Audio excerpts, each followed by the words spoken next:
ప్రమాదపుటంచుల్లో ఆటవిడుపు. సరదాలు తీవ్ర విషాదానికి దారితీయచ్చు. పెద్దలే దగ్గరుండి మరి పిల్లల ప్రాణాలతో చెలగాటాలు. ప్రకాశం బ్యారేజి దిగువన కృష్ణమ్మ పరవళ్లు తొక్కుతూ ప్రమాదకర స్థాయిలో ప్రవహిస్తుంది.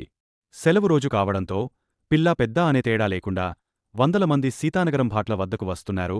ఉధృతంగా ప్రవహిస్తున్న నది అంచులు వద్దకు వెళ్లి ఫోటోలు, వీడియోలు దిగడం, ఆటలాడడం వంటివి చేస్తున్నారు.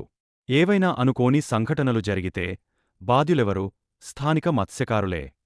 నదివైపు వెళ్లే సాహసం చేయడం లేదు. నది ఇంత ప్రమాదకర స్థాయిలో ప్రవహిస్తుంది.